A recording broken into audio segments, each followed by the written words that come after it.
2012 y la Premier League 2013-2014. Una de las grandes glorias de ese club, lo recuerdo con mucho afecto, es Steven Gerrard. El ex capitán de Liverpool dejó en claro que desde un principio se vio la enorme personalidad que poseía el delantero uruguayo en una entrevista al podcast BBC's Match of the Day Top 10. Muchos de los delanteros que solíamos traer, dice Gerrard, respetaban a personas como Jamie Carragher y otros jugadores del equipo. Pero Suárez no respetaba a nadie en el entrenamiento, en el buen sentido, expresó el exjugador. Gerrard manifestó que Suárez durante los entrenamientos nunca se dejó intimidar por nadie y eso se veía por la forma en que jugaba.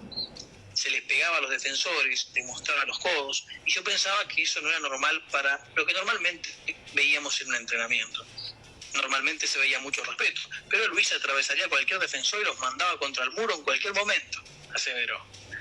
Del Liverpool se fue a Barcelona, donde Suárez pasó a ser reconocido como uno de los mejores delanteros del mundo. Gerrard nunca dudó de la jerarquía del salteño y supo que sería muy útil para los Reds. Sabía de inmediato que en días, en lugar de semanas, iba a ser un gran jugador para Liverpool.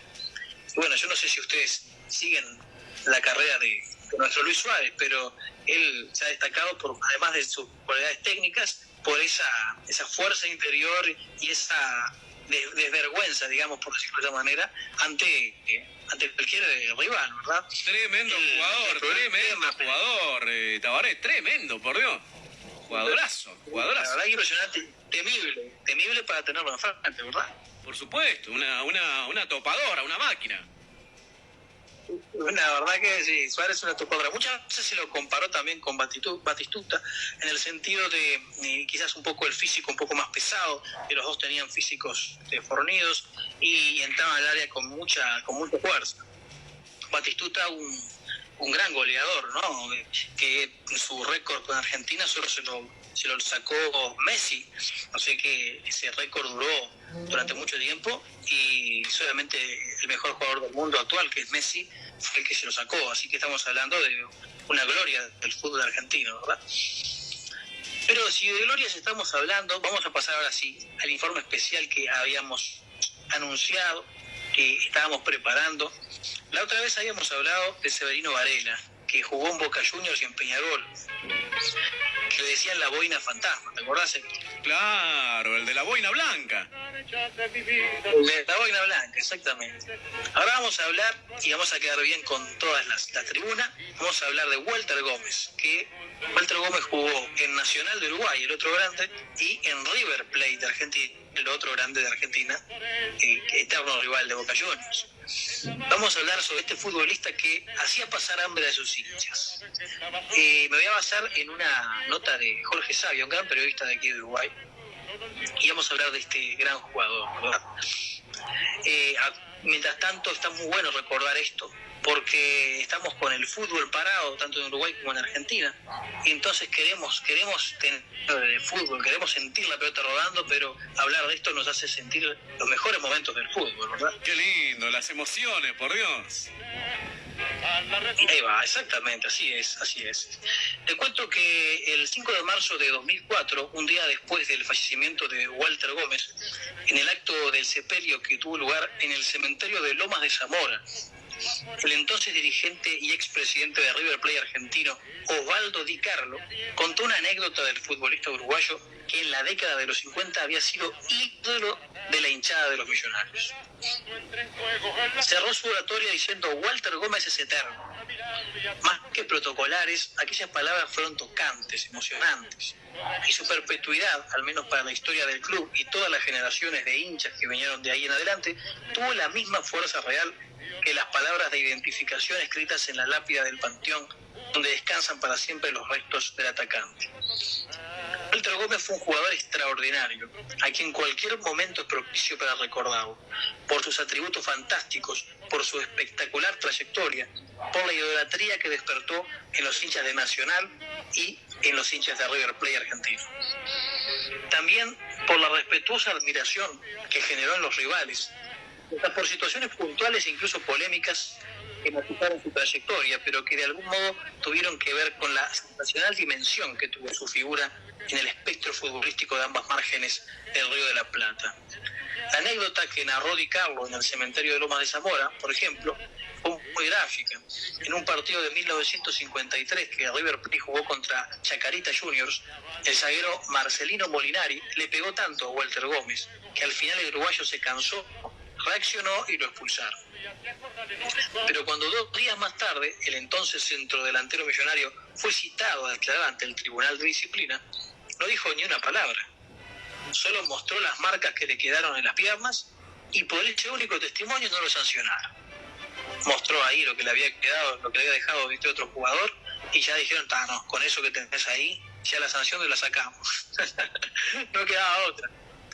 Es que, aparte de que era un jugador virtuoso y hábil, Walter Gómez fue un goleador fino, penetrante, de mucho carácter, era rebelde, reaccionaba, algo que indirectamente el 16 de julio de 1950 le valió vivir como protagonista central una situación quizás jamás vista en el fútbol mundial. Te cuento, el 16 de julio de 1950, una fecha que para nosotros es fecha nacional. Aquella tarde de domingo, en pleno transcurso del partido que River Plate jugaba con San Lorenzo, los altoparlantes del estadio anunciaron que se acababa de plasmar el triunfo y la conquista del título mundial por parte de Uruguay en Maracaná. Ante lo cual, el árbitro detuvo el encuentro y los compañeros alzaron en andas a Walter Gómez, quien fue fervorosamente ovacionado por las dos hinchadas. No era común eso que separara un partido para homenajear a un jugador extranjero que había sido campeón del mundo, no jugando, pero su selección había sido campeón del mundo. Fue una cosa muy bonita. Él nació en La Unión el 17 de diciembre de 1927. Le decían el Botija de Oro.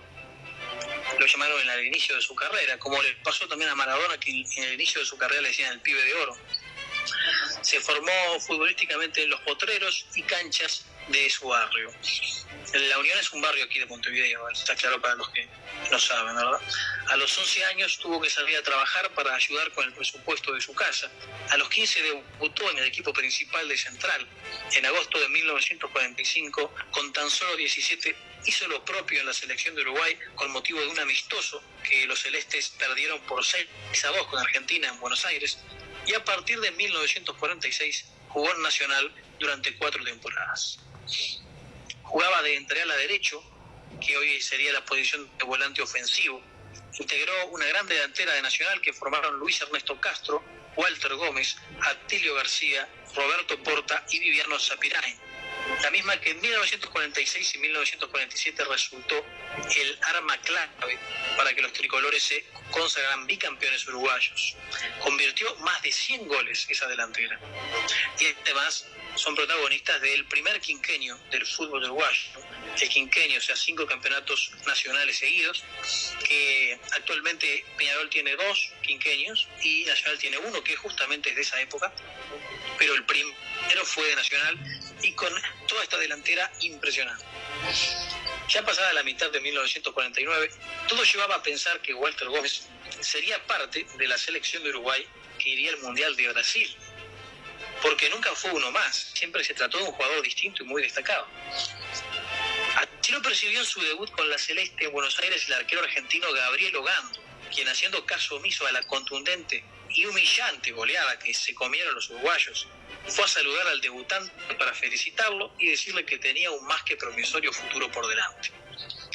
Sin embargo, en el clásico del 9 de octubre de 1949, con Peñarol ganando por 1-0 con gol de Guilla, el jugador que hizo el gol definitivo en la final de Maracaná.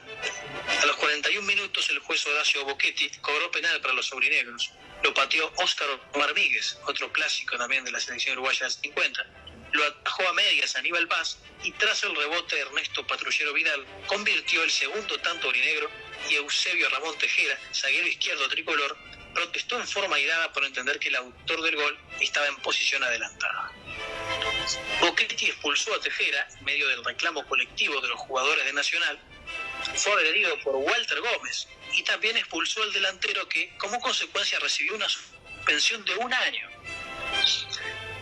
Ahí apareció entonces Antonio Vespucio Liberti, que fue un emblemático presidente de River Plate argentino, que capitalizando esa situación que implicaba que Walter Gómez también estaba inhabilitado para jugar en la selección de Uruguay, ordenó la adquisición de su pase en 750.000 pesos de la época, una suma que representó un récord para las transferencias de jugadores en aquellos años. O sea, ese incidente, ese partido le dio dos situaciones en su vida deportiva, futbolística. La primera, negativa, porque lo dejó fuera de la mayor hazaña del fútbol uruguayo, Maracaná. Y la segunda, positiva para su vida y también impresionante para la historia del fútbol, porque lo propició su vida a River Plate argentino y su transformación en un ícono de River Plate y ya estar en el panteón de los mejores jugadores del equipo millonario. O sea que esa situación lo llevó a dos cuestiones muy importantes, una quizás negativa y otra muy positiva. El Botija de Oro debutó en River Plate contra Newell's y el comienzo fue premonitorio de lo que vendría más adelante. Al minuto nomás hizo un gol, los millonarios ese día ganaron 1-0 y al poco tiempo José María Minella, entonces técnico del equipo argentino, hizo un cambio posicional que terminaría potenciando al uruguayo. Durante un partido contra Estudiantes de La Plata, donde River no podía vulnerar la asistencia defensiva de su adversario, el entrenador mandó a Walter Gómez a jugar de centro delantero y no lo sacó más de esa posición, con un resultado formidable. Las estadísticas indican que River Plate con Walter Gómez fue campeón en 1950, 52 y 55, y que el delantero jugó 140 partidos en los cuales hizo 74 goles. Hasta hoy el Botija de Oro mantiene un récord en el fútbol argentino. En un partido contra Lanús metió 4 goles en 21.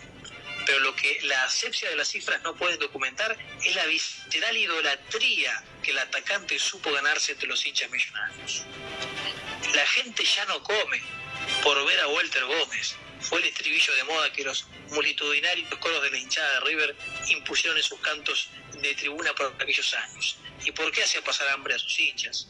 Porque en esos domingos, que era muy común primero el almuerzo, donde la vida era más lenta, donde se respetaban mucho los horarios y las tradiciones, y la hora del almuerzo en familia de los domingos clásicos, Argentina, como aquí en Uruguay,